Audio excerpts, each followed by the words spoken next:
E estamos de volta com o BBcast, seu podcast de automobilismo e outras nerds. No episódio de hoje vamos falar sobre o GP do Bahrein, o GP de estreia da temporada 2022 da Fórmula 1. E aqui comigo está a Débora Santos Almeida. Bem-vinda, Débora. Olá, pessoal, sejam bem-vindos a mais um BBcast. E bom, se a gente falou para vocês, não acreditem nos números da pré-temporada, nos da Ferrari você pode acreditar sim. Bom, da Ferrari você pode acreditar e da Mercedes também. E para falar agora da gente dessa dobradinha da Ferrari, né, cara? Segunda dobradinha de uma equipe sem ser Mercedes e Red Bull, depois só da McLaren, nem me lembro de McLaren, mas Valese, você está muito feliz com essa dobradinha? Olá, gente, olá, cara de gasolina, boa nascera, tifosi. Imagina se eu tô contente. 2022 começou e pra mim já pode acabar. Começa o campeonato do ano que vem, entrega o título, entrega a taça que já é nosso. Exatamente. É bom ver esse otimismo dos tifosi, né? O pessoal, galera aí, tudo já contando o campeonato, porque, olha, o que o Leclerc e o Sainz fizeram esse final de semana, eu acho mais interessante que o Sainz foi competitivo e no discurso dele eu ainda estou em adaptação porque eu não entendi o carro. Imagina que esse cara entender o carro e como ele funciona. Ele vai botar a volta até no Leclerc. Bom, mas antes de prosseguirmos aí, aqueles recadinhos de sempre, se você está assistindo esse podcast pelo YouTube, deixe seu like, compartilhe. Terminando o podcast, deixe seu comentário. Se você está ouvindo por uma das outras plataformas, como Apple Podcast ou Spotify, tem como você avaliar nosso podcast com até 5 estrelas. Isso é importante para a gente saber como está indo o nosso trabalho. Bom, pessoal, também que acompanhe o ativo na plataforma do Apoia-se ou no membro, se você tiver, para poder auxiliar no crescimento, no desenvolvimento do Boleto Paddock e para poder ajudar a gente aqui a fazer a manutenção do nosso canal do YouTube e também de todos os outros materiais que a gente fornece para vocês em outras plataformas. Exatamente. Bom, pessoal, é isso. Agradeço a todos aí, apoiadores. Agora vamos ao nosso release, nosso review do GP da Bélgica. Da Bélgica? Ô, louco, eu não estudei pra esse, não. já tá adiantado pra caralho. Já voltou das férias. Né? A Ferrari tá liderando com 60 pontos. Isso é saudade de GP da Bélgica. Faz 2 anos que a gente não tem, né?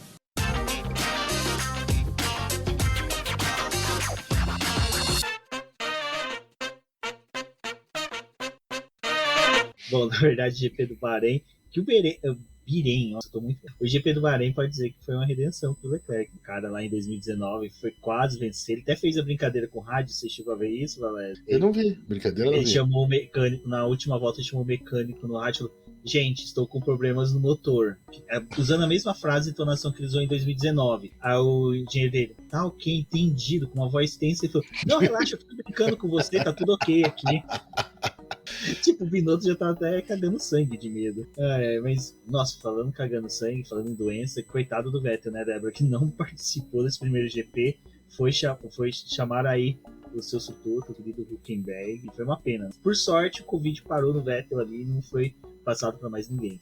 Que a gente tem notícia, né? Porque não dá pra poder ver se tem mais algum caso, né? Os 4 primeiros dias acabaram dando algum call, tá? Em Fórmula 1, agora só tem a maior. Alguém também pegou, mas não teve sintoma. Estar sim, um outro piloto tem vídeo, tá? Todo mundo vacinado, o qual só fique melhor, né? Faça mais passos anos. Vamos ver se Vettel consegue voltar próximo. Mas talvez ele não queira, porque se eu estivesse na Aston Martin, eu não voltaria. Valéria, isso que é interessante. A Fórmula 1 tornou obrigatório, né? Os pilotos estarem todos envolvidos, vacinados. Então, realmente, já é parte do novo normal, né? Que nem aqui no estado de São Paulo, onde a Débora tá, por exemplo, o uso de máscara tem ambiente fechado, salvo o transporte público, não é mais obrigatório.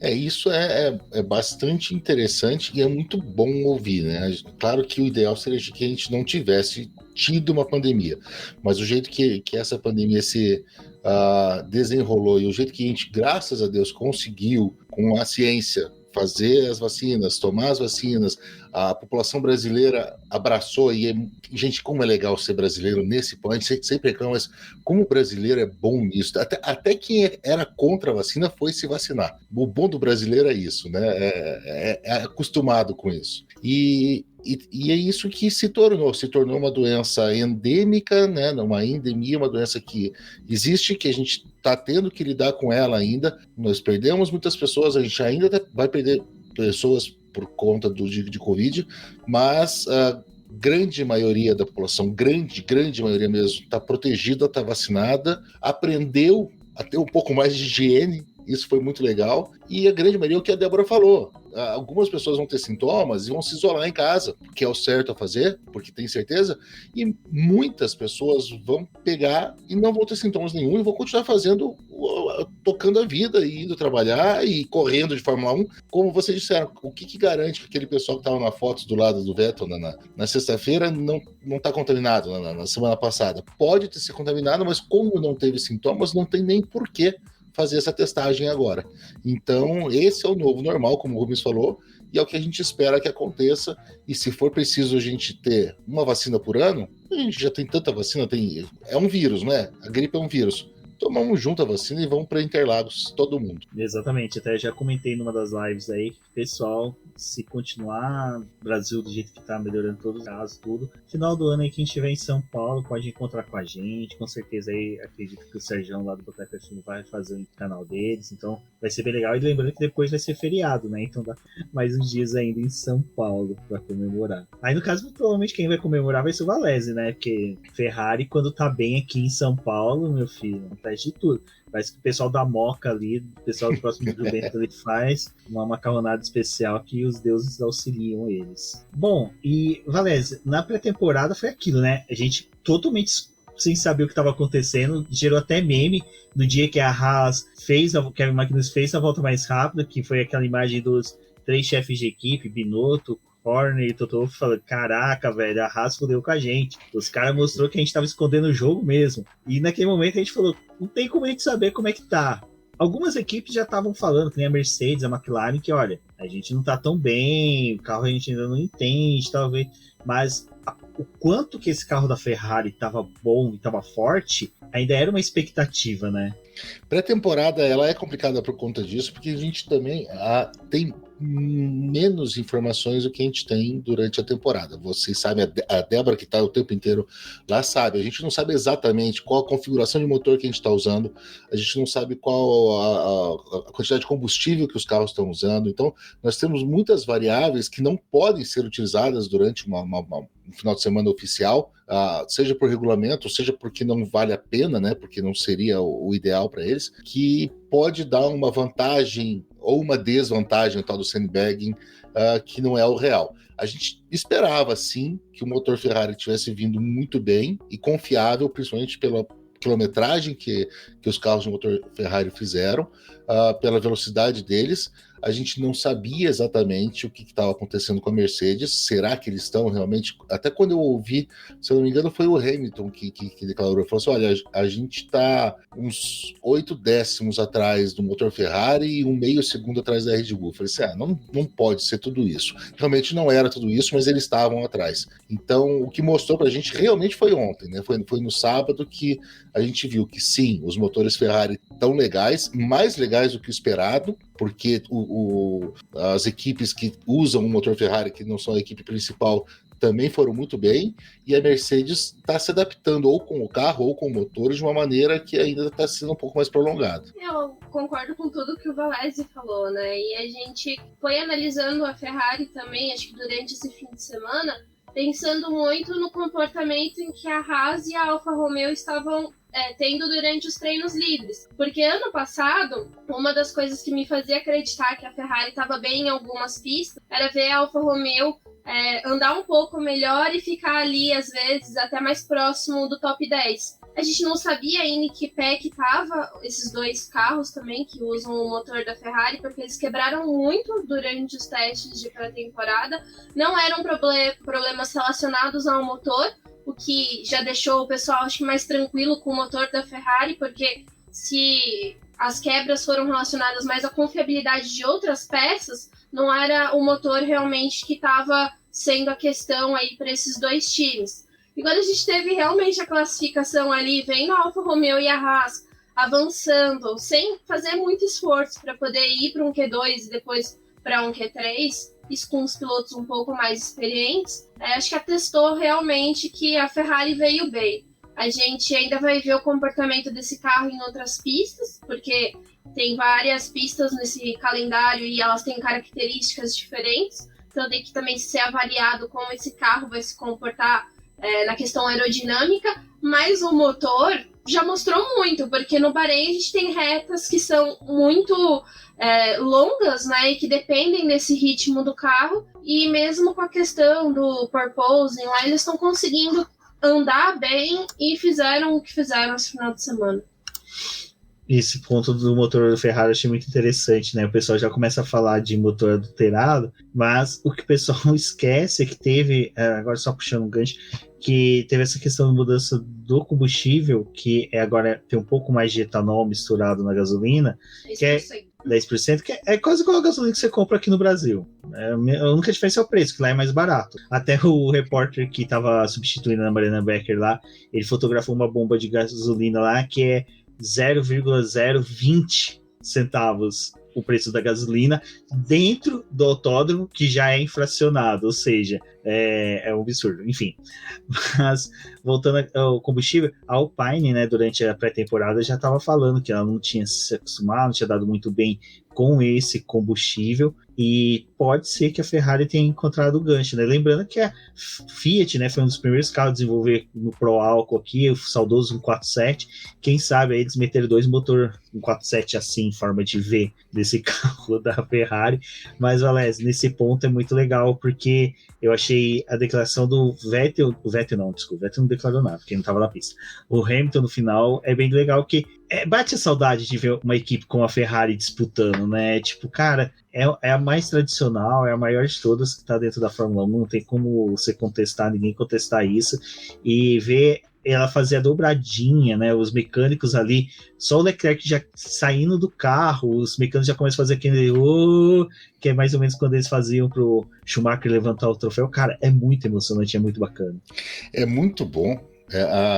Ver de novo essa alegria da Ferrari, você abre a Gazeta dello Sport hoje, o pessoal tá, porque realmente é essa paixão pela Fórmula 1, é o meu time de coração, é claro que eu sou parcial para falar isso, mas é bom ver um outro time brigando, é sempre bom, assim como foi bom ver a Red Bull chegando em 2010, 2011, e ver a Mercedes também assumindo o posto em 18, 17, 18, é bom ver a Ferrari retornando, e como vai ser bom um dia a gente acaba vendo a McLaren retornando, e como vai ser muito bom a gente ver a Williams retornando uma vez, porque é essa alternância de equipes, essa falta de saber exatamente o que vai acontecer, que dá a grande alegria pro esporte, né? E você falou, Rubens, eu fiquei fazendo as contas rapidinho de cabeça, você falou do Fiat, do 147, né, do F147, se você pegar o 147 e somar 26 pontos, que foi o que o Leclerc fez hoje, dá F175, que é a Ferrari. Boa, Valéz. Valéz, mestre das matemáticas. Valéz, falando nisso, na hora que tava terminando isso, a gente só ficou calculando, né? Cara, a gente vai fazer tantos pontos, vai conseguir sair tantos pontos à frente das outras equipes. Que assim, a Ferrari, o segundo posto, abandonou, né? Então, tecnicamente, o gap entre a Mercedes e a Ferrari vão se criar no futuro, e a Red Bull que vai se enfiar ali. Mas a Red Bull, por exemplo, agora tá zerada. Então a Ferrari já começa a ficar mais tranquila. É como se nós tivéssemos feito 2 dobradinhas hoje, né?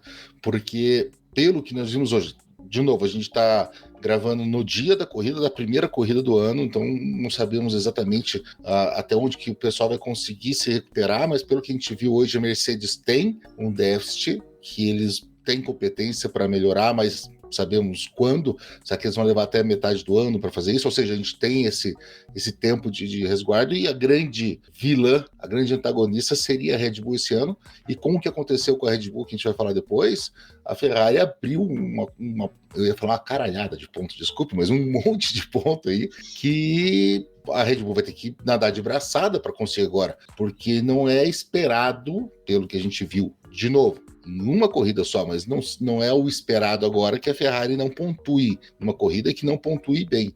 Então a Red Bull, mesmo com uma dobradinha e um terceiro e quarto a Ferrari, ela tira alguns pontos, mas ela vai levar alguma coisa. Então a gente construiu já na primeira corrida uma pequena casa-mata de pontos que faz as coisas ficarem mais tranquilas ali dentro do box vermelho, né? Não, e outra coisa, né, Valézia, durante a corrida a gente viu, principalmente ali no primeiro trecho, né, da prova, que o carro da Ferrari estava superior, assim, comparado ao carro da Red Bull, porque o Leclerc conseguir estabelecer mais de 2, 3 segundos para o Verstappen foi muita coisa.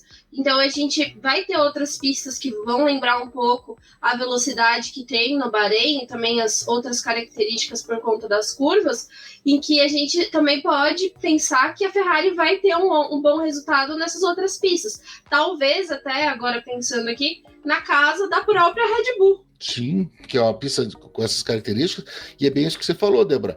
A facilidade e a velocidade com que o Leclerc, nas 3 paradas que a gente teve, isso é outra coisa, gente. A Ferrari parou 3 vezes cada piloto e parou bem, normal, ou seja, tudo deu certo, foi a tempestade perfeita. E nas 3 vezes o Verstappen estava logo atrás, porque a Ferrari marcou. Foi fácil, né, a estratégia esse ano, ou seja, quando o Verstappen parar, a gente para logo depois, então não teve problema com os estrategistas da Ferrari. E o Verstappen logo atrás, e o Leclerc, ele rapidamente conseguia construir uma vantagem de em 2 voltas de 1,5 segundos, já para a gente não ter DRS, e depois ele estabilizava isso entre 3 segundos e 3,5 segundos, e depois ele controlava a corrida, porque era óbvio que ele podia continuar acelerando, mas ele não precisava mais. O Verstappen já não conseguia. O Verstappen estava no máximo do ritmo dele, enquanto o Leclerc estava administrando.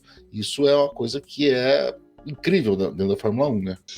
Bom, é incrível e é sensacional isso daí que você falou, cara, que é uma estratégia que pra mim sempre foi primordial. Quando você tá na liderança, você tem que ser conservador. Pra mim, eu sempre tive essa cabeça. Só se você tá em alguma situação adversa, mas marcar o pit stop do adversário, fazer certinho, e a Ferrari fez de forma tão natural que, tipo assim, durante a transmissão não ficou aquela loucura, vai parar, não.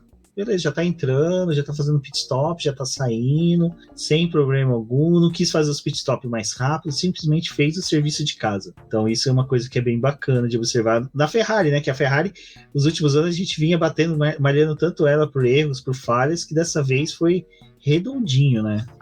A Ferrari ganhou esse apelido, essa fama, um pouco justamente porque fizeram um monte de besteira aí nesses últimos anos, mas lembrar de novo, era a Ferrari que fazia aquelas voltas matadoras com o Schumacher e depois fazia o pit stop perfeito, né? Então a Ferrari sabia fazer isso. Por algum motivo, em algum momento, ela desaprendeu algumas mudanças de comando, algumas coisas que não deram certo, desaprendeu a fazer isso, mas teve a cabeça suficiente para manter o nosso capitão, para manter o Binotto lá, mesmo depois de alguns resultados adversos, e se juntar todo mundo de novo e voltar a fazer. Eu tô muito feliz, gente. Eu tô com uma esperança enorme assim, de 23 vitórias no ano. Olha que tem chances, viu? Sendo aí 13 do Leclerc e as outras 10 do menino Sainz, fica lindo demais. Exatamente. Agora, quem não tá sorrindo de orelha a orelha, né, Débora? Os outros 2 usuários de motores da Mercedes, a Aston Martin e a McLaren, porque foi pífio de tudo, né? Dá dó porque o Hülkenberg veio substituir, todo mundo já começou a brincar, vai ser pódio, vai ser chance de pódio, mas ali nem grid reverso conseguiria resolver para ele. E uma das coisas que eu até falei no outro podcast, né? Pelo menos assim, nos testes de pré-temporada, os carros da Aston Martin não chamavam nenhuma atenção. Tipo, parecia que eles só estavam ali na pista cumprindo tabela, porque você não via muita coisa deles, e também na última fase eles fizeram voltas, né? Adquiriram quilometragem, mas nada tão surpreendente como outros times. Então, acho que foi um carro que acabou chamando a atenção. E aí, quando a gente olha também para a questão do motor Mercedes, fica aquela coisa, né? Tipo, o problema no motor, o problema no desenvolvimento do carro, tanto a Aston Martin quanto a Williams foram para diferentes formas de analisar o regulamento técnico. Parece que nenhuma das duas conseguiu acertar muito bem aí essa leitura. O carro da Williams é muito diferente dos outros carros do grid, assim, não tem nada parecido com aquele carro. E o da Aston Martin ainda tem algumas coisas que você consegue ver em outros carros, mas ainda assim é meio esquisito. E aí, quando eles foram de fato para a pista, o negócio não parece que tá muito bom. Não sei o quanto que, talvez, se a Mercedes conseguir resolver os seus problemas, vai influenciar nesses outros carros, porque a gente sabe que agora é um ano em que já aconteceu o congelamento dos motores. O motor ia ser congelado a partir da primeira corrida do ano. Então isso já aconteceu. Se há um problema no motor, eles vão se arrastar aí por um tempo e a única coisa que eles podem fazer é tentar mudar a aerodinâmica desses carros e ir por um outro lado. Só que aí é até complicado, né? Porque ainda assim a Mercedes ela testou 2 tipos de side pods, então ela tem alguma coisa ali para poder fazer trocas. A Aston Martin, nas análises que eles fizeram, ainda utilizaram algumas peças diferentes, mas não apresentaram 2 carros assim tão revolucionários, né, como foi a Mercedes. A Williams apostou naquilo e ficou naquele design. A gente ainda teve o álbum como... Tava até discutindo com o Rubens durante o fim de semana, que a gente até meio que queimou a língua com o álbum, porque ele foi uma surpresa na classificação. Mas é difícil de saber o quanto que esses 2 times vão andar nesse ano. E o álbum foi o melhor piloto cliente da Mercedes, né? Os clientes da Mercedes ficaram com as 6 últimas posições no final da corrida, tirando os carros que abandonaram. O álbum ainda foi o melhor deles. Não, tá triste. Tá ruim. Ainda a gente teve ali na pré-temporada a ausência do Richard, então Minto. Pode falar, Valério. Não, minto, porque eu acabei de olhar aqui do lado aqui, eu vi, não. O Stroll em 12º ficou na frente do álbum ainda. Mas ali até foi na chance, se eu não me engano, do safety car que o Stroll conseguiu ganhar posições, viu? Porque até aquele momento da corrida ele estava bem atrás da galera. Mas mesmo assim, o álbum para mim foi uma surpresa. Eu falo que eu já falei isso várias vezes aqui no BBcast. Eu gosto quando eu desço a lenha em piloto e depois eu mordo a língua. O Stroll foi por exemplo, que na época da Williams eu desci a lenha, mordi a língua bonito. Tô gostando do que ele tá fazendo, porque assim, até o Valese é um que ele já falou muito disso, fez até um podcast lá no podcast F1 Brasil falando sobre questão de segundo pilotos, e às vezes a característica do piloto ser essa, não tem como a gente querer mudar, querer que o cara seja um Schumacher, um Senna da vida, ele vai ser sempre um piloto mediano, e a Fórmula 1 necessita desses caras para os grandes brilharem, e o Albon provavelmente pode ser um desses caras mediano aí, que vai, sabe, disputar vitórias, pódios, mas não seja multicampeão, mas que vai agradar, vai ser um piloto necessário na categoria. Exatamente.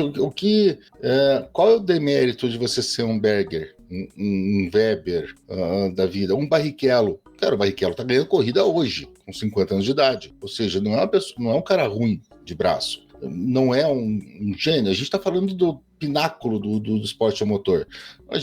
Os gênios estão todos lá. Se você não é um gênio e consegue andar entre os gênios, alguma coisa você tem, né?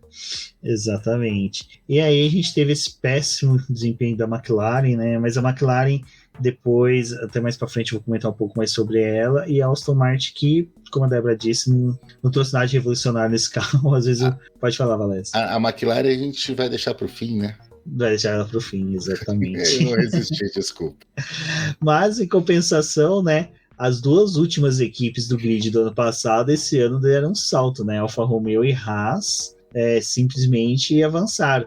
Valéria, até eu brinquei bastante disso no Twitter, que o Mazepin ainda tá dando cabeçada nas paredes, né? Porque os caras pegaram o dinheiro do cara, construíram um carro bom pra caramba, e como é legal o Magnussen ter sido o Magnussen escolha, eu não vou analisar se teria sido melhor ele ou Pietro, mas por que foi ele, que é um piloto experiente? Porque a gente não saberia com o Mazepin o quão bom é esse carro, o quanto que esse carro estaria rendendo. Na reversa russa, o Senna deles fala, porra, bem na minha vez acertaram o carro. Quando eu não tô mais lá, eles acertaram o carro. Cara, falando em reversal russa, do jeito que eles estão noticiando a guerra da Ucrânia, eles devem ter noticiado que foi o Mazepin que chegou no P5, sim, né? O Mazepin foi o primeiro a chegar ali, depois das Ferrari. Igual o Dark Survive no GP de Sochi, né? Dá a sensação que o Mazepin que ganhou. Desculpa ter te cortado. Exatamente isso. Mas e é isso, né? É incrível como esse salto que a Haas principalmente deu, né? Porque sim, o motor tá legal, conseguiram se acertar com o motor, mas não é só motor, não é só de motor que a gente vive.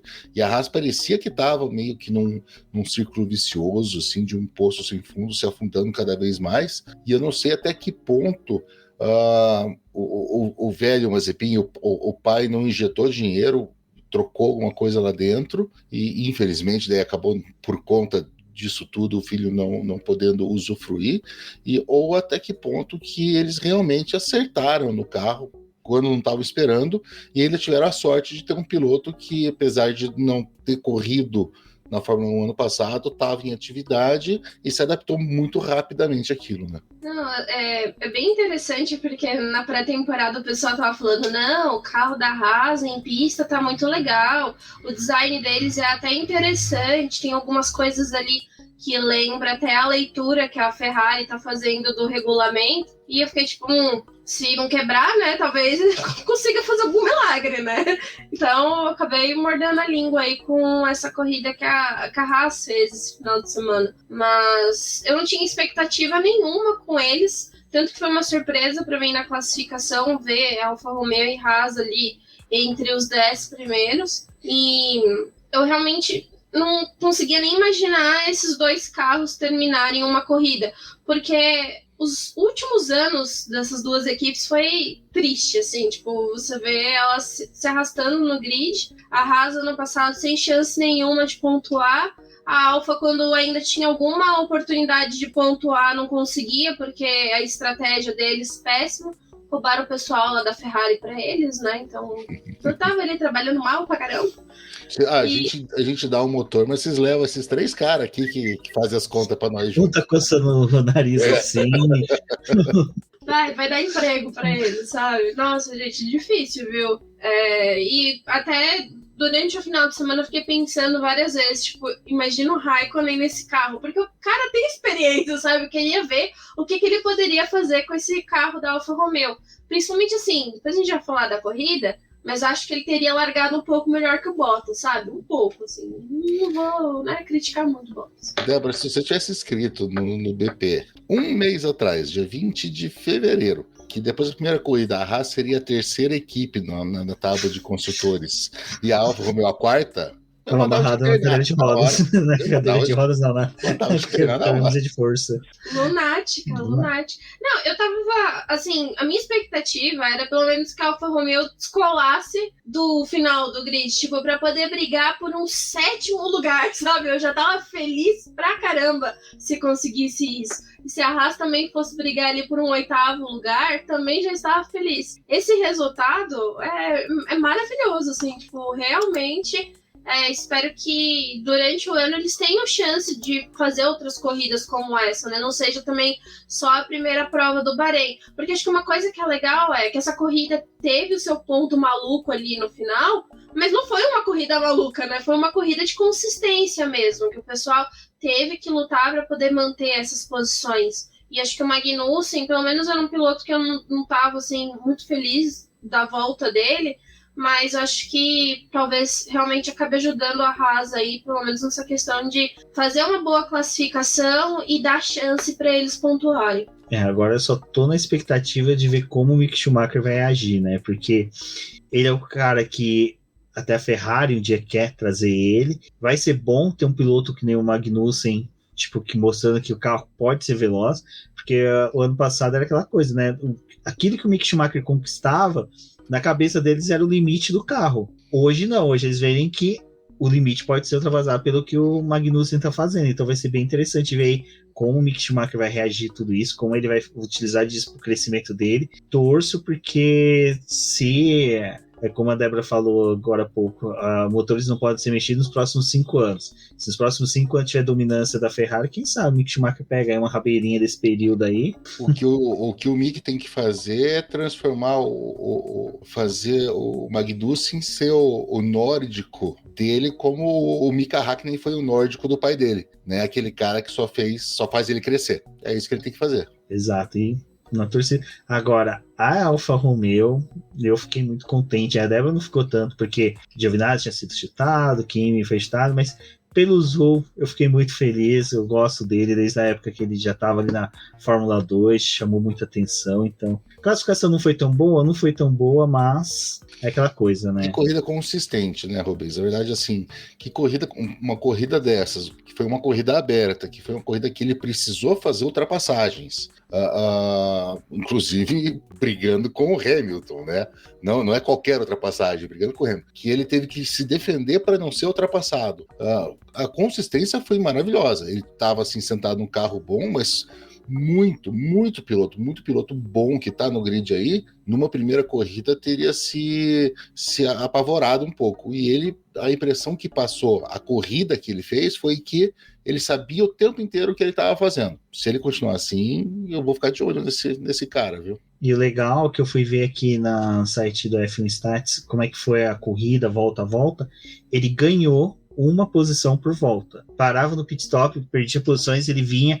Então, toda a volta ele ultrapassou pelo menos um carro, e isso largou do final do grid, chegou no Bottas, o Bottas não tinha caído no grid, né, na largada, não fez uma boa largada, encostou no Bottas e ali ficou comboiando o Bottas ultrapassava um, ele ultrapassava, e foi indo. Então, assim, uma corrida muito boa, gostei, porque é uma coisa que a Débora falou no Twitter, ele falou assim, cara, ele sofreu muito hate por ser chinês, tudo, num período que o pessoal tava batendo em cima disso, mas eu acho que a volta por cima dele foi muito bacana. Acho que o Zhou é um piloto que provavelmente pode chamar a atenção nessa temporada pelas corridas que ele fazia na Fórmula 2. Ele tinha uma boa reação com o carro ali da Univirtuose, e também eles conseguiam fazer estratégias ali que ajudava ele a conquistar algumas posições, pensar melhor nas paradas. Então acho que ele pode fazer diferença para o time. O Miss falou que eu não estava muito feliz com a Alfa Romeo. Eu estou feliz com a Alfa Romeo, gente. Eu torço para a Alfa Romeo, entendeu? Eu ainda estou torcendo por ela. Mas o meu problema é com o Bottas. Meu problema é com o Bottas. Eu ainda não superei a contratação do Bottas, sabe? E ainda vou ficar me questionando o que o Kimi Raikkonen poderia ter feito com esse carro, já que o Bottas me faz uma boa de uma classificação, mas continua sendo o Bottas da Mercedes, que botou a Alfa Romeo onde? No 14º lugar, entendeu? Então, assim, esse é o meu problema com o Bottas. Quando ele me provar que ele não é ruim de largada, aí a gente conversa de novo, entendeu? Falando em largada, né, Valese? Pole da Ferrari. Cara, assim, eu nos últimos anos eu não gostava tanto de assistir classificação. Eu gostava porque a gente gosta de ver qualquer coisa, até desfile ali, alguém vai falar assim, vamos no museu da Williams, eu vou querer assistir, tô nem aí. Mas a classificação dos últimos anos não tava tão legal, mas só, cara, essa última, sabe, pô, a disputa entre Max Verstappen e o Leclerc, até o Sainz ali beliscando alguma coisa, e a Fórmula 1 errando os gráficos, então a gente, caraca, tem dois caras com o setor roxo, como é que, quem que fez a volta? Mas foi muito bacana, e a pole do Leclerc é aquela coisa, é aquela injeção de ânimo que às vezes até ele precisava para poder começar bem a corrida. O grande lance dessa primeira classificação foi isso que a gente comentou antes. Agora a gente vai saber exatamente quem está onde, né? O que está acontecendo. Se tem alguém escondendo o jogo, agora vai mostrar. Eu até brinquei, né, que malandra foi a McLaren que escondeu o jogo até na classificação. Mas tudo bem. Mas a gente teve quase que esse domínio da Ferrari no Q1. Foi um pouco mais dominante.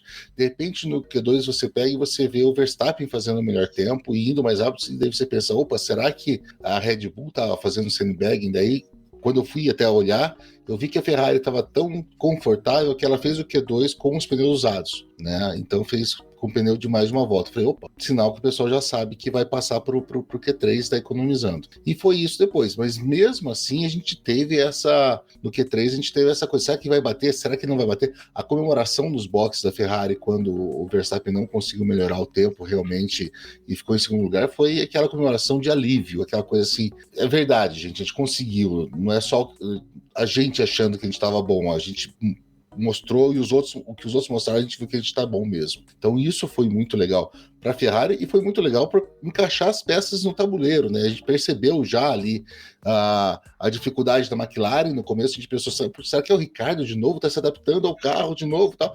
Depois a gente viu que não é isso, é a McLaren que está com essa dificuldade. A gente viu que a Mercedes não estava escondendo tanto o jogo assim, porque eles penaram um tanto para chegar ali na terceira fila. Então tudo isso foi colocando as peças no tabuleiro para a partida de hoje. E eu acho que valeu, foi uma classificação muito boa de ver. Vamos ver se daqui a 4, 5 corridas a gente não vai estar vendo sempre o mesmo. Daí eu vou concordar contigo, Rubens. A gente vai assistir porque tem que assistir, porque é legal assistir, porque pode acontecer alguma coisa, mas já vai assistir com aquela sensação de que a gente sabe quem que vai se encaixar aonde, né? Mas essa vez valeu muito a pena porque era uma página em branco. A gente preencheu essa página. O otimista foi a Williams, né? Que saiu ali no Q1 com um pneu médio, né? E logo depois voltou pra pista, voltou pros boxes e falou: acho que não é esse pneu não, né, galera? Vamos usar o macio, né? Ferrari vai usar o macio, vamos usar macio, né?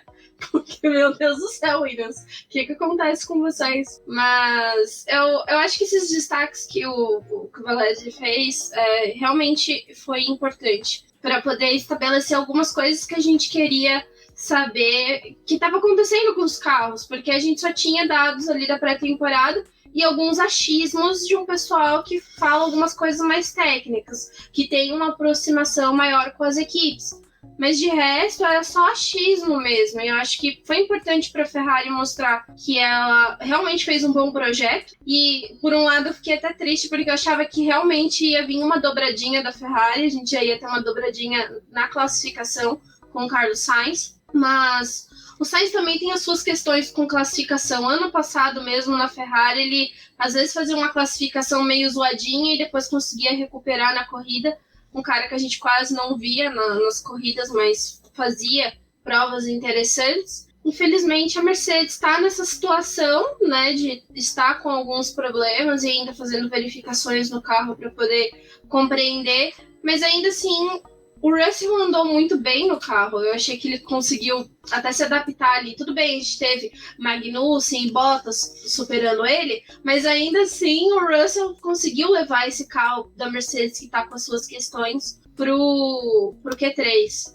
Uma das coisas que acho que mais me chamou a atenção nessa classificação foi a Ferrari conseguir colocar 1 segundo em outros carros. Eu falei, gente, que surreal por eles conseguirem fazer isso. E eu até imaginava que o Verstappen ia ficar mais próximo da Ferrari. Eles ficaram separados por 123 milésimos, né? Mas eu achei que ia ser menor, tipo, ia ser assim, sei lá, 60, sabe? 20, tipo, ia ser pouca coisa. E eu acho que o tempo que conseguiram colocar até que foi interessante, assim, tipo, pra poder se consagrar mesmo. Se P1 é nosso pelo mérito que a gente teve de desenvolver esse carro e de fazer um equipamento bom, e a gente já começa a temporada já impondo que a gente tá bem, então vocês vão ter que acreditar agora que a gente tá bem mesmo. O Valese, é interessante que quando definiu ali a largada, Verstappen e Leclerc na ponta, a gente já ficou assim, putz, se não me engano foi 2020, os dois se encontraram também no Bahrein, bateram, e até ficou sendo falado todo momento na transmissão da Band, que era uma das maiores rivalidades que nós temos, mais antigas que tem, porque os dois, desde piazinho, criancinha lá no kart, já disputavam roda com roda. A largada foi excelente, mas aquela disputa dos dois ali, que durou, acho que, salvo engano, umas 4 voltas, troca de posição e vai e busca, e os dois se respeitando muito na pista. Isso foi o mais bacana de todos. Eu acho que houve aquela dosagem que o Verstappen já era ousado, e o Leclerc, quando teve aquele lance do GP do Brasil, falou, olha, eu vou voltar a ser ousado. Os dois foram ousados, mas com um respeito mútuo perfeito. Eu acho que, assim, cara, eu tuitei falando assim, cara, é um dos GPs mais históricos, principalmente da dobradinha da Ferrari, porque teve de tudo na corrida, e essa disputa foi lindíssima, sabe? Eu fico grato por ter assistido isso, e é uma coisa que eu espero para os próximos GPs, sabe? Agora a gente vai ter Jeddah, que é uma pista em que a gente viu que dá para ter briga por posições, tudo. Depois vem a Austrália, que é uma pista que a gente já conhece, tem até escolha de pneus diferenciadas, mas dessa corrida, essa disputa do Max Verstappen com o Leclerc foi digna de aplausos. Sim, e como você disse, desde a largada, né? Ambos largaram bem, largaram muito parecidos. O Leclerc rapidinho ele já tomou a linha de dentro, que era ao contrário, né, da primeira, da P1, tomou a linha de dentro para fazer a curva. O Verstappen tentou tirar ali para fora para tentar fazer aberta a curva e passar por ele. O Sainz serviu como um excelente escudeiro, não largando tão bem, mas incomodando o Verstappen lá para que ele não conseguisse toda a pista que ele precisava para brigar com o Leclerc já no começo. E daí o Leclerc abriu, e depois a gente teve nas paradas, a gente teve eles juntos de novo, e essa briga, e aquilo que eu brinquei, né? Foi uma corrida pornográfica do Leclerc, porque ele deu um triplo X, foi XXX no Verstappen, né? Boa, gostei dessa. E, não, E foi bacana, né, Débora, porque a gente ficava naquela tensão, mas além dessa disputa, uma coisa que a gente comentou aqui até antes de entrar, é que a gente demorou para ver os carros de se distanciar e você tinha grupinhos que estavam disputando posição. O Zou, que a gente comentou agora há pouco, era um que vira e mexe e estava ali disputando com o Mick Schumacher, que já era uma rivalidade até antiga também da Fórmula 2, recente, né, pra gente, mas antiga pro modo de falar deles. E o resto ali, até o Albon disputando posições, sabe? A McLaren servindo também de exemplo pro pessoal como ser ultrapassada. Foi muito bom ver esse ponto. Mas as disputas foram um marco dessa corrida. Não, sem dúvidas, né, gente? Acho que esse regulamento tava fazendo a gente querer criar a expectativa que isso voltasse a acontecer. A gente tivesse disputas tão intensas, porque foi isso que prometeram, né? Vamos mudar o carro, a gente vai ter mais troca de posição em pista, o pessoal vai conseguir andar mais perto, e a gente ficou tipo, isso não vai acontecer, né, gente? Fórmula 1, diferença orçamentária dos carros, não vão conseguir fazer isso. Fora que quando os carros apareceram na pré-temporada, é que a gente falou, isso não vai acontecer mesmo, porque um carro diferente do outro já lascou o plano da Fórmula 1, né? Mas, de fato, a gente teve disputas bem legais. Ano passado, eu já estava ficando um pouco chateada com o DRS, porque você via eles abrindo e não funcionava, o cara tentava chegar perto, tinha que se distanciar logo depois, porque o pneu já começava a ter problema, o carro a superaquecer. E agora não, tipo, esse DRS que ainda está instalado nos carros deu uma emoção para a corrida, porque no momento que tinha ativação, e nessa disputa que a gente viu do Verstappen com o Leclerc, ativava, passava. Tipo, eles estavam usando aquilo para poder realmente ir brigando. E isso também aconteceu na metade do grid ali. O pessoal também teve oportunidade para poder brigar. Então, eu acho que as mudanças que fizeram nos carros foram positivas, pelo menos nessa primeira corrida eu gostei. A gente sabe que vão ter pistas mais difíceis de ultrapassar, mas isso daí é uma característica da pista, e ainda assim os carros são enormes, né? Os carrinhos de Fórmula 1 que a gente vê lá na TV não é pequenininho não, é uns baita de uns barcos mesmo, e difícil para poder manobrar em Mônaco ainda, né? Eu quero ver esses bichos em Mônaco. Por isso que a Haas tá se dando bem, né? Porque o Gunter já faz propaganda de barquinho, de sauna. Preparado. Nossa, Mônaco vai ser difícil, hein, Valese? 1 tonelada ali, 20 toneladas fazendo curva, aqueles prédios vão tremer. Deve ser uma tremessão violenta. Isso vai ser bonito. Ainda mais você falando tanto de barco, eu tenho medo que caiam uns 2, 3 da água lá, viu? Se os caras começarem a disputar. Tem esse risco. Bom, em Mônaco acho que as coisas vão estar um pouco mais quentes, né? Porque também a disputa respeitosa ali do Leclerc com o Verstappen é de primeira corrida, né? Porque daqui a pouco... Com certeza. A partir do momento que o bicho pegar, é dedo no olho e golpe abaixo da cintura. Ainda mais o Leclerc sentindo que tem um carro competitivo, com a gana que ele deve estar para ganhar em Mônaco. Cara, eu já vou falar, o pessoal que é fã de Fórmula 1 e fala que não gosta de Mônaco, tentem ler ao tempo o que foi o GP de Mônaco na Fórmula 1, vocês vão entender a importância de se vencer lá, e assistam o máximo que vocês puderem de vídeos em que mostram o quanto que esses caras passam perto de um guarda-reio, para vocês entenderem quão difícil sabe? É uma coisa que até... O documentário de Jack Stewart, Rubens. Sim, assistam, qual que é o nome mesmo? É Hero, né? Não, Heroes é o que fala. Tem um documentário do Jack Stewart, a gente vai colocar na descrição do podcast, do vídeo, que é um dia, esqueci o nome do diretor, ele passa junto com o Jack Stewart no GP no final de semana em Mônaco. E o Jack Stewart anda com ele na pista, fala do tipo de coisa, aqui você não pode nem piscar, aqui você tem que prender a respiração para fazer essa curva, porque é muito próximo e tal, e fala como é difícil o GP de Mônaco, como é estressante pro piloto. A gente vê todo aquele glamour, os pilotos andando de carro, que nem o Darcy vai, andando de Ferrari aberta, bonitinho ali, todo mundo dando tchauzinho, bonitinho, mas na hora que chega na corrida, é um estresse tão grande que a gente começa a entender a importância dela, porque a importância dela esportiva é grande, porque é um desafio para os pilotos. Andar a Fórmula 1 acredito que seja o maior desafio que eles têm. O grande lance de Mônaco, Rubens, eu acho que a gente está acostumado e a gente quer ver essas disputas entre pilotos. Então a gente quer ver um Verstappen disputando com o Leclerc, a gente quer ver um Hamilton disputando com eles, a gente quer ver o Ocon e o Alonso brigando entre eles. E o grande lance de Mônaco, que se vocês pensarem nisso, vocês vão começar a entender, é o piloto disputando com ele mesmo. É o piloto disputando durante 50 voltas com ele para provar que ele consegue fazer aquilo de uma maneira perfeita, porque só tem um jeito de você terminar uma corrida em Mônaco, é ser perfeito, a única maneira. Não importa a posição que você chegue. Se você for perfeito, você termina essa corrida. Então, o Mônaco, quando vocês forem ver, é o piloto disputando contra ele mesmo e contra aquelas ruas apertadas. Eles disputam contra Mônaco, não contra os outros pilotos. Não, exatamente. Tipo, esse documentário que a gente tava falando, do Jack Stewart, tem uma hora que ele para e ele vai analisar os pilotos da Fórmula 2. E aí ele vai falando, olha, esse piloto é mais técnico, esse piloto tá prestando atenção ali porque tem um bump na pista. Se você pegar aquilo ali, você perde performance. O documentário, eu achei o nome aqui, é Weekend of Champion, e foi o diretor Roman Polanski que dirigiu ele. É incrível, é fantástico, assim, tipo, perfeito o documentário, e é bem interessante e importante ter essa obra, né?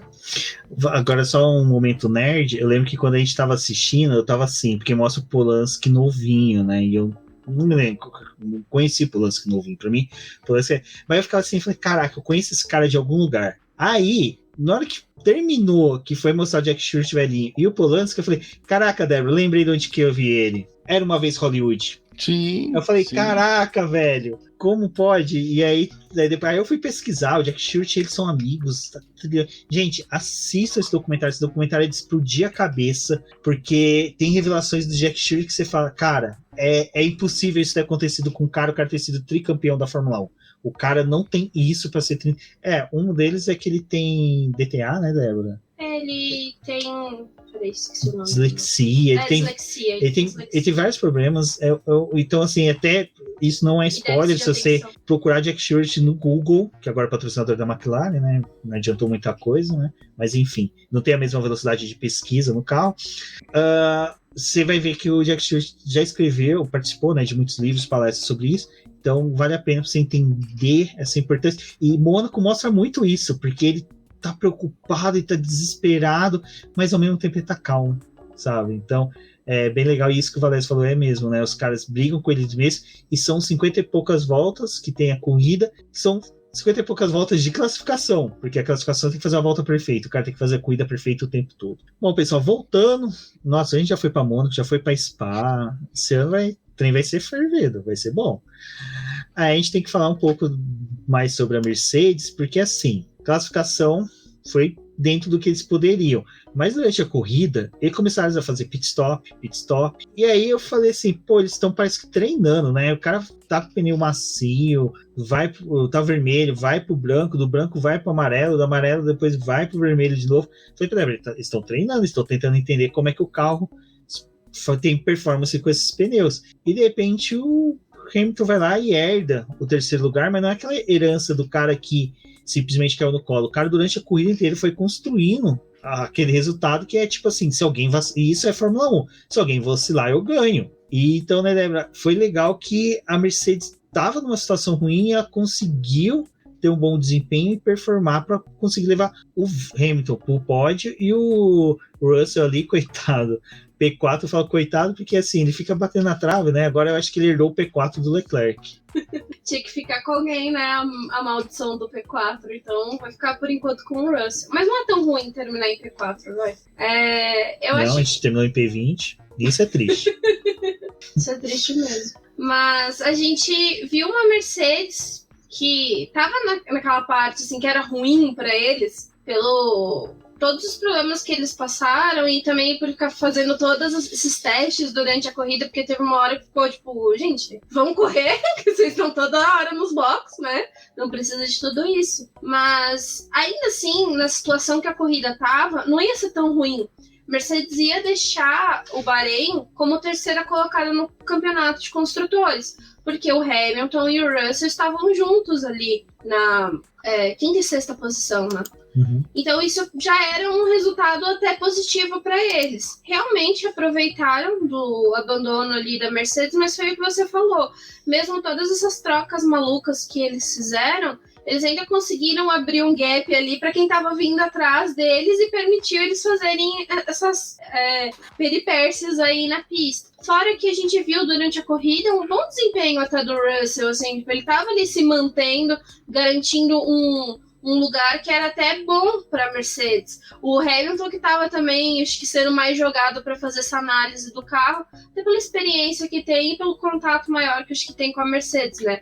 O Russell é um piloto que está no seu primeiro ano de Mercedes, ele ainda está aprendendo a lidar com o time. Enfim, eu acho que talvez nesse começo aí de campeonato, porque o que o Hamilton tá batendo muito na tecla, que eles vão levar 6 a 7 corridas para poder começar a ter um desempenho próximo da Ferrari e da Red Bull, isso levando em consideração de que esses dois carros vão passar por atualizações e vão ter um crescimento ao longo do campeonato, mas talvez para a Mercedes o caminho seja esse, esperar que aconteçam problemas com seus adversários para poder ir pontuando. Pelo menos na situação ali de rivalidade com a Red Bull já saiu muito bem, porque eles têm pontos e a Red Bull não. Mantendo as nossas comparações náuticas aí com o Mônaco, teve uma hora na corrida que eu lembrei daquele velho ditado, né? Que se você não sabe para onde você vai, qualquer vento te leva para o porto certo. E foi exatamente isso que a Mercedes fez, né? Fizeram uma corrida nitidamente de damage control, né? De controle de danos. Vamos fazer o melhor que a gente conseguir aqui e vamos entender como é que esse carro está se comportando em corrida, com esse pneu, com esse mapeamento, o que a gente está fazendo. A gente tem 2 pilotos bons de braço, a gente sabe fazer carro de corrida, por algum motivo o pessoal nos passou, porque mudou muita coisa, eles conseguiram achar alguma coisa que a gente não achou. Vamos tentar ir atrás do que eles acharam e vamos fazer maximizar o que a gente tem na mão hoje. E eles conseguiram, eles maximizaram. São 2 pilotos maravilhosos e que tiveram a sorte, que é o que o Rubens falou. Se você andar sempre perto, o Prost foi 4 vezes campeão mundial assim, se você andar sempre perto, uma hora você belisca alguma coisa. Então acabou dando certo. Tenho certeza que nem Toto Wolff nem os pilotos estão felizes com isso que deu certo.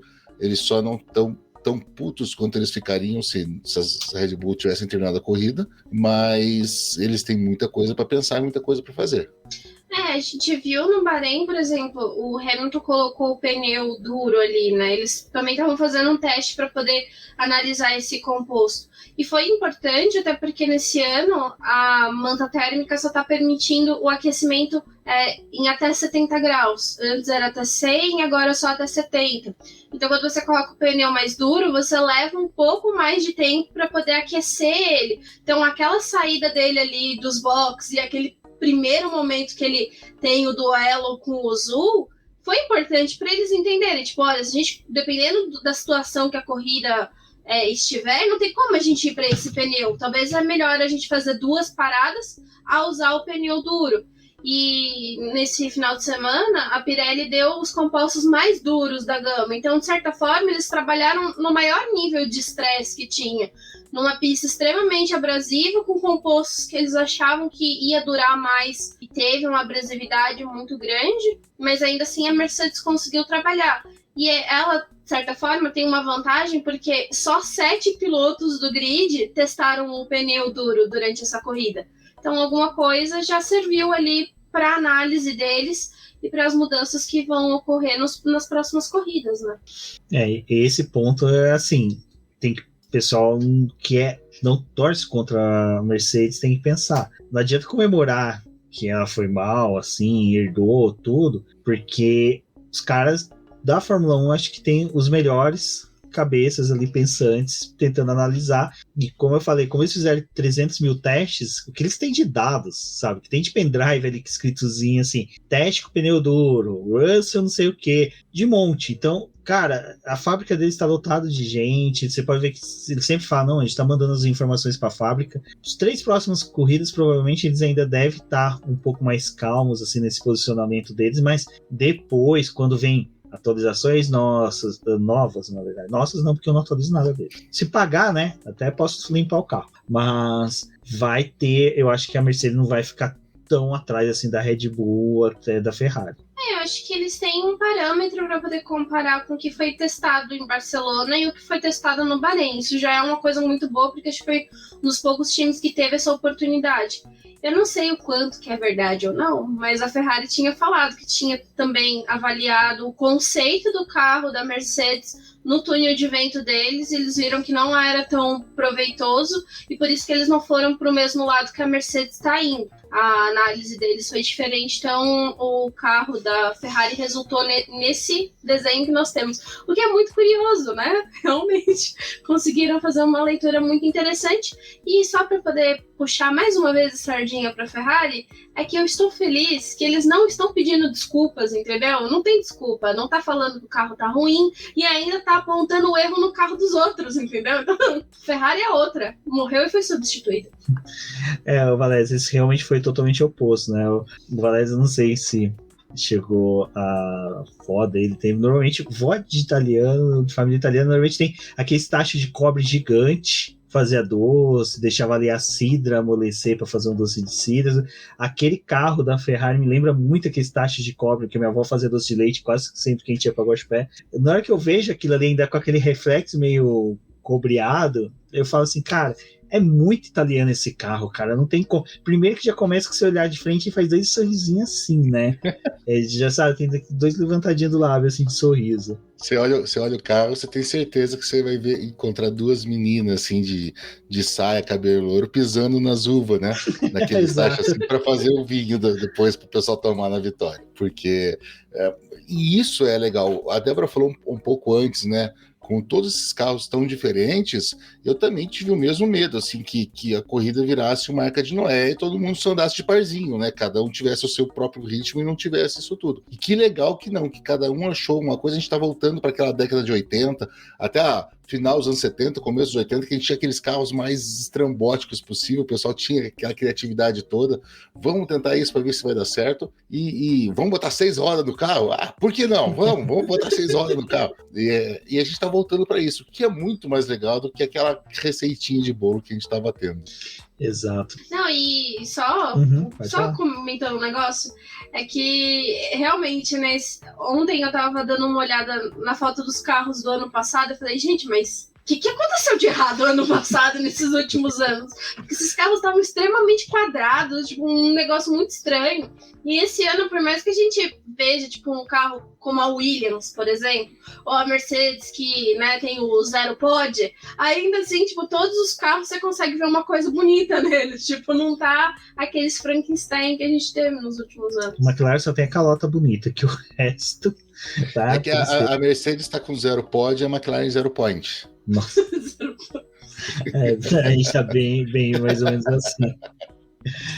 E a Débora falou da Ferrari que morreu e foi substituída, que tá tudo diferente. A gente tem o Alonso, né? Que morreu, foi substituído, Valéria, não sei se você viu. Tudo ele fala que tá feliz, que tá gostando do carro. Cara, essa versão Alonso zen demais. Eu quero saber o que eles estão colocando no capacete dele para ele correr. Eu acho que eles estão colocando, fazendo que nem eu e a Débora, que quando quer acalmar os gatos, dá erva de gatos para eles. Alguém tá dando alguma erva pro Alonso. Vou saber qual que é o tipo de erva, né? Mas não, acho que não. Acho que no mínimo, assim, é um Rivotrilzinho, assim, na água que ele toma durante a corrida. Que peraí, tá tudo ok, tá tudo de boa. Vamos brigar com o iniciante? Vamos brigar com o iniciante aqui, não tem problema, vou deixar ele aqui atrás. Ou como me passou? Vai tranquilo, amigão, vai de boa e tal. O Alonso deve estar apaixonado. A verdade é essa. O Alonso deve estar apaixonado, deve estar amando e tá tudo feliz. Olha. O Valese decifrou, Alonso estava apaixonado. Gia, conte para nós se Alonso está apaixonado, porque vai ser muito importante para saber. Parece que está mesmo, por uma cantora. Ele terminou com a menina que ele namorava, ou era casado praticamente. Estar com uma cantora vai ser bem legal, né? A gente só não fala assim, apaixonado por uma cantora que com tudo que tem acontecido no último tempo vai aparecer a Anitta lá agora, né? Eu não duvido nada. Não, se eu não me engano, Valézia, ela é italiana. Uma coisa do tipo, assim, olha aí. É isso. Isso aí. Perfeito, parabéns para Alonso, que continue assim, porque é bacana, é legal. A gente viu ali, a gente ligou na F1 TV para poder começar a assistir, viu as entrevistas dos pilotos no caminhão, né? E o Alonso, cara, sorrindo o tempo todo, contente, sabe? Parou, foi conversar com o Leclerc, com o Sainz, com o Gasly, com o Russell. Uma coisa que não era tão comum de ver o Alonso. E é legal, é bacana. Bacana. Para quem é fã dele, eu acho que é legal. Eu, por exemplo, sou um fã, eu acho bem legal isso. É que eu não tô acostumada, né? Porque há pouco tempo ele tava lá na McLaren xingando, sabe? Mas até eu xingaria a McLaren. Eu xingo todo mundo da McLaren. Esses dias eu fui cancelar na F1TT porque eu xinguei o Richard também de forma errada, mas é normal. Xingar a McLaren, minha filha. Eu não entendo como os italianos não são fã da Ferrari, porque já que o italiano gosta de gritar, gesticular, gritar, xingar bem alto, cara, eu já faço isso com perfeição com a McLaren. O pessoal não sabe, quem às vezes não assistiu uma das lives, no começo do Twitter, as equipes assim, você criava perfil, falava que era fã da equipe, tinha F1 no nome, alguma coisa assim, a equipe te seguia. Eu lembro que eu seguia a McLaren seguiu de volta, senti importante. Cara, foi entrar naquela era difícil da McLaren com o Hamilton Popstar, que eu xingava eles o dia inteiro, me deu filó, não sabe, foi um divórcio triste. Não aceitaram críticas, né? Não aceito. É engraçado, a Red Bull xingo ela todo dia, zoou até o título do Verstappen, a Red Bull tá lá me seguindo até hoje. E ela nem sabe que eu não bebo Red Bull, né? Só Monster. Bom, a gente já tá finalizando, mas só que não tem como deixar de falar que, assim, é interessante ver a Ferrari retornando, cara, porque eu não é desfazendo da galera que tá chegando agora, da galera que é nova, tudo, mas eu comecei a assistir Fórmula 1 lá em 95, 96, mais prestando atenção, né? E foi uma época que a gente viu a reconstrução da Ferrari pela mão do Schumacher, depois o ápice, que foi, para mim, esse domínio que teve agora da Mercedes é interessante, mas eu acho que o domínio da Ferrari foi muito mais marcante. Foi uma coisa, acho que muito mais forte. Então, é legal a gente ver ela retornando de forma séria, consistente. Apresentou um carro bom, até para quem acompanhou as nossas lives, ouviu nossos BBcast, sabe que a gente vem elogiando esse carro, porque eu entendo zero de dinâmica. Eu não tive aula de física no colegial, por exemplo. Eu ficava jogando truco na sala, porque estudei em colégio público, não tinha aula de física. O que eu sei é de análise do pessoal que eu leio jornal, eu lia tudo. Valézia passou também por isso. Não tinha internet pra gente saber, não, filho. A gente tinha que ler, e meu pai tinha várias enciclopédias, eu lia lá, tipo, uma palavra que eu não entendia, tipo, túnel de vento. Cara, eu tinha que ir na enciclopédia procurar. Então era uma coisa totalmente diferente do que é hoje. Cara, é gostoso que eu olha a Van pro carro da Ferrari no lançamento. Quando teve o lançamento, eu já falei, cara, esse carro é perfeito. Você olha assim, não é uma coisa que o teu olho bate, você vê uma estranheza. Você fala, essa peça não tá legal, parece que foi colocada aqui para corrigir alguma coisa. Não, o carro é fluido, sabe? E aí, por isso que eu falo que eu não entendi a aerodinâmica, mas eu acho que eu tava certo, porque eu olhava, tipo, dava aquela sensação de que, cara, o vento vai vir, vai percorrer tudo certinho, e tem sentido cada coisa, sabe? Então, Valézio, eu acho que pro fã, pro tifoso mesmo ficar feliz e contente, porque não foi só uma dobradinha, foi uma construção que a Ferrari veio fazendo lá desde 2017, vindo. É uma pena realmente o Vettel não ter pegado, talvez nesse momento, mas eu fico feliz pela dupla atual, cara. O Sainz, eu sou totalmente viúva do Sainz na McLaren, mas eu fico feliz de ele ter sido acolhido na Ferrari como ele foi acolhido, tá lá e, sabe, e vai ter chances de disputar vitórias este ano. Não, isso é uma verdade, né? Os dois pilotos que nós temos lá hoje são pilotos que rapidamente se tornaram queridos dos tifosi e rapidamente se apaixonaram pela Ferrari. O Leclerc até um pouco mais, né? Ele é uma cria, ele já é desde criancinha, né, buscado de lá, mas o Sainz ele chegou de uma maneira tão tranquila na Ferrari e entendeu o que é aquilo tudo, que isso deixa o clima mais agradável, mais legal, mais fácil de ver.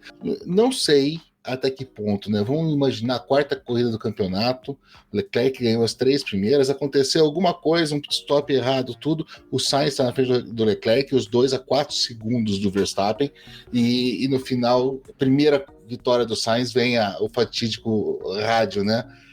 Leclerc is faster than you. Pode acontecer? Pode. A Ferrari faz isso. Tá? Não deixamos de ser o império do mal para muitas pessoas, não, porque a Ferrari realmente pensa na equipe e maximizar o piloto. Pode acontecer? Pode. Isso pode acabar com tudo? Pode. Então, melhor jogar para fora, falar aqui e torcer para que isso nunca aconteça, porque tá muito legal. E ver a Ferrari bem de novo é ver a Fórmula 1 crescendo de novo. Não quero ser o chato dizendo que só o time que eu torço importa, tudo, mas é que uma Fórmula 1 sem Ferrari é um campeonato de futebol americano sem quem? Sem os Rams, sem... não sei, depois vocês me falem quem que é o time. Eu ia chutar a NBA, porque é o que a NBA, os Lakers Chicago. Os Lakers nem sempre estão bem, os Bulls nem sempre estão bem, mas esses caras têm que estar lá. Então, é muito legal ver a Ferrari lá na frente, é muito legal ter alguém para brigar com a Ferrari, que não seja algo tão escandaloso, né? Então, que a Red Bull entenda o que aconteceu hoje, que a Mercedes melhore, mas que tenha isso, que a gente tenha a emoção toda a corrida e que no final do ano a Ferrari seja campeã. Foi uma coisa que eu falei lá no Projeto Motor, né? Pelo menos na época do Schumacher, eu ainda era criança. E pra mim, eu cresci vendo um carro vermelho ganhando. Então, tipo, as crianças que nasceram nesse período agora, eles viram muito Mercedes e Red Bull ganhando. Não viram essa disputa da Ferrari e muitos... pelo que eu vejo assim da minha geração, às vezes nem sabe muito da importância da Ferrari, porque não viu tanto disso acontecendo. E as pessoas mais novas também, a gente vê que eles torcem às vezes, mas não conhecem, também não reconhecem tanto a história da Ferrari. E acho que isso vai ser também legal, porque a Ferrari, ela gosta de trazer a história dela, ela esfrega a história dela na cara de todo mundo. Gente, ver os mecânicos lá na frente cantando o Fratelli d'Italia Nossa. é praticamente o hino da Fórmula 1, né? Aliás, até podem brigar comigo aqui, mas é a minha opinião pessoal. O hino de Mônaco, nossa, eu achei tão xoxo. Divertidinho, parecia música Fanfarra. de circo dos irmãos Queirolo, que ia pro interior do Paraná, assim, parecia a música do circo, chegando na cidade. Desculpa, gente, eu não quero fazer crítica musical aqui. Relaxa, só tem 25 monegascos, é uma cidade muito pequena. Mas quando termina o hino de Mônaco, começa o hino da Ferrari, gente, é para jogar de volta, é o que a Débora falou, é para jogar de volta no começo dos anos 90, é para a gente relembrar aquilo que a gente cresceu, eu já era mais crescido, mas aquilo que a gente cresceu gostando. Não, e eu tava, tipo, olhando aquilo ali, eu falei, gente, isso pode se repetir em outras corridas do ano. Por exemplo, o Monza, tipo, ano passado, pra McLaren, foi muito importante ter ganhado ali. Porque eles estavam, tipo, acho que uma das coisas que é mais legal é que o pessoal não entende da rivalidade da McLaren e da Ferrari. Por isso que eu também não queria que a McLaren estivesse lá no fundo, sabe? É por isso que eu tiro tanto sarro, gente, porque eu já apanhei muito da McLaren. Eu sei como é que vai ser a McLaren em Monza. A McLaren vai estar tomando volta da Ferrari na hora que tem a bandeirada. Eu vou twittar falando que a gente chegou em P2. Tô nem aí. Esse vai ser meu universo. Agora, Débora, você falou de uma dobradinha dessa em Monza. Você imagina uma dobradinha dessa aqui em Interlagos, eu e o Emílio dentro da pista? Sim. Eu acho que eu saio dentro da ambulância. Sem mentir. Eu saio na horizontal. Não, cara, vai. Eu torço muito.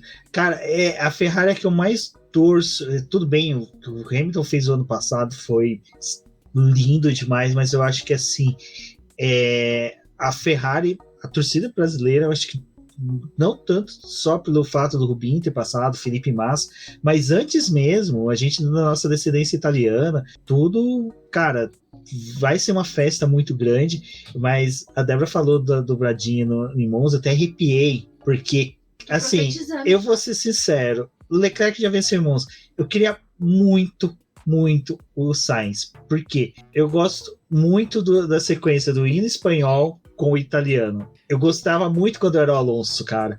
Então eu acho que seria muito interessante uma vitória do Sainz na Espanha, porque para ele seria a consagração e ele merece isso.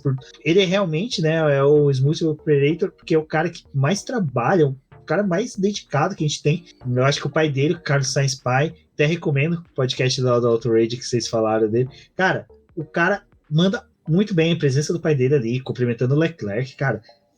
Família Sainz merecia essa vitória na Espanha. O velho Sainz, junto com o Alesi. Agora, então, já que a gente está criando um futuro assim, de sonho, então vamos lá. Dobradinha da Ferrari em Monza, com a primeira vitória do Sainz, né, lá, Leclerc em segundo, e alguma conjunção do universo que, de novo, lá vem ele. As Red Bull quebrem, a Mercedes não dê certo, e um outro motor Ferrari no pódio com o Mick Schumacher. Nossa. Já imaginou isso? Nossa. Eu lembro... Ai, gente, eu choro, desculpa, eu vou chorar, é horrores.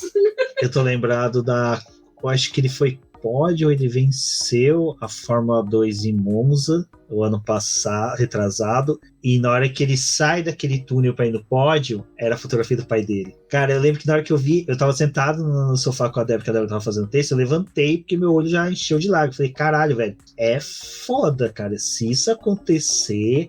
Mano, a gente tá falando de uma corrida que Ricciardo venceu no passado, Gasly venceu, Vettel venceu com uma Toro Rosso, sabe?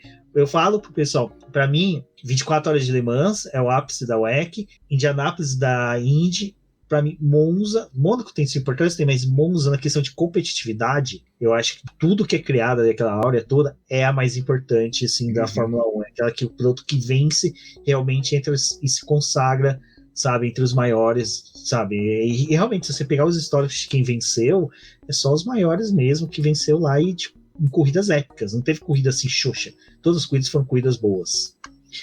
Não, eu acho que a gente tem um ano para poder ter um campeonato muito interessante e para ver umas vitórias da Ferrari que realmente, assim, acho que vai impressionar, sabe, que a gente vai gostar de ver, porque é o que a gente tá contando, né? A Ferrari é um time muito importante pra Fórmula 1 e não tem muito de Fórmula 1 sem a Ferrari. Tipo, é um time que faz parte dessa história.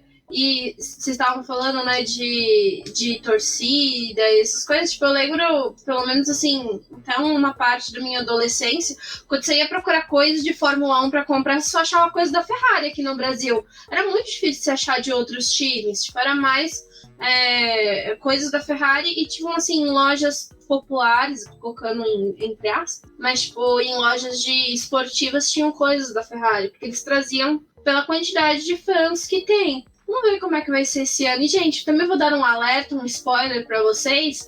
A Ferrari, quando ela está ganhando, ela consegue ser chata pra caramba, sabe? Assim, no nível de Red Bull e Mercedes. Não, consegue ser mais. Os caras conseguem ser mais. Mas, isso aqui é coisa. E a torcida é mais ainda, tá? Vocês se preparem pra me aguentar esse ano. Nossa senhora, italiano... Não, a Ferrari, quando tá liderando o campeonato, até na época ali do Vettel, que o Vettel tava contra o Hamilton, pelo amor de Deus. Não, eu fico com muita raiva, gente, mas muita raiva quando o pessoal fala, não, mas o Hamilton não teve ninguém que desafiou ele. O Vettel fez um milagrinho com aquele carrinho da Ferrari que eles tinham, entendeu? Ele fez um milagre com aquele carro, desafiou o Hamilton, sim, com aquele carrinho da Ferrari. Exatamente, pessoal. Bom, agradecer aqui o Valese por ter vindo, muito obrigado, Valese. Foi uma gravação muito gostosa, cara, que tesão abriu temporada com você, com uma corrida dessa, que foi épica. Eu acho que, assim, é aquela corrida que provavelmente no futuro a gente vai voltar a conversar sobre ela, pela disputa do Leclerc Verstappen, por tudo que aconteceu, pela construção da Ferrari, pela porcaria que foi a McLaren, mas teve a justificativa lá. No site do BP a gente vai explicar um pouquinho mais sobre isso, mas de qualquer forma, parabéns, cara, você merece. Eu acho que o Valese é um dos motivos da gente ficar feliz quando a gente vê a Ferrari bem, e muito obrigado por ter aceitado o convite, vir aqui falar com a gente. E pessoal, sigam o Valese nas redes sociais, ouçam o Auto Rage Podcast, que é um podcast muito bacana que faz lá com o Ricardo Banner. E Valese, peço pra você se despedir, quiser falar mais alguma coisa, a casa é toda sua. Agradecer vocês. Nossa, imagina.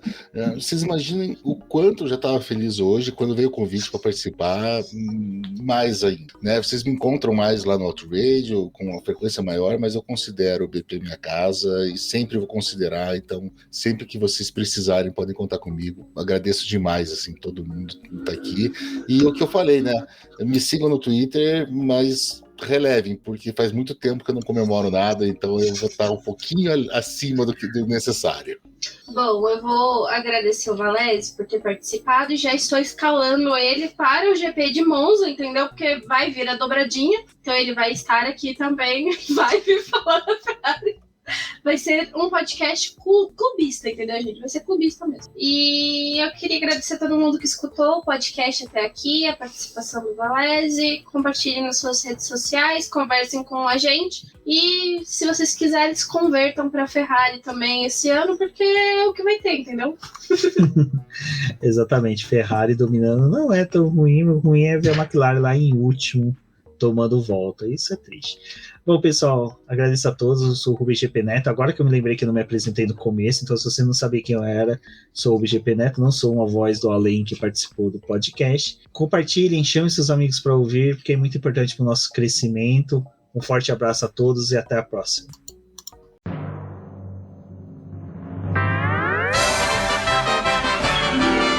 E agora vamos agradecer nossos apoiadores, aqueles que auxiliam o Boletim do Paddock através do financiamento coletivo e contínuo do Apoies. E são eles: Ricardo Bannerman, Maia Barbosa, Eliezer Teixeira, Luiz Fex, Arthur Felipe, Rafael Celone, Will Mesquita, Antônio Santos, Rogério Furano, Helena Lisboa, Cássio Machado, Carlos Del Valle, Bruno Vale, Eric Nemes, Bruno Shinozaki, Alberto Xavier, Will Bueno, Ricardo Silva, Beto Corrêa, Fabrício Cavalcante, Arthur Apóstolo, Sérgio Milano, Melquiades Veloso, Micael Souza, Ezequiel Bale, Silney Messi, Rafael Arilho, Rafael Carvalho, Fábio Ramiro, Lauro Vizentim, Maria Ângela, Thaís Costa, Rafael Catelã, Jane Casalec, Carlos Eduardo Valese, Tadeu Alves, Paula Barbosa, Ale Ranieri, Leandro Nogueira, Bianca Mês, André Brolo, Bruno Lima, Ivan Grego, Maicon Tavares, Thalita Santos, Diego Machado, Gabriel Sawaf, João Guilherme, João Rai e Gustavo Frigoto. Muito obrigado a todos aqueles que apoiam o Boletim do Paddock e auxiliam no nosso desenvolvimento e crescimento. E se você quer apoiar também o Boletim do Paddock, entre em contato com a gente através dos nossos perfis oficiais ou acesse o link apoia-se.com/Boletim do Paddock e lá você terá as opções de apoio ao Boletim do Paddock. Um forte abraço e obrigado. Isso é tudo bem, pessoal.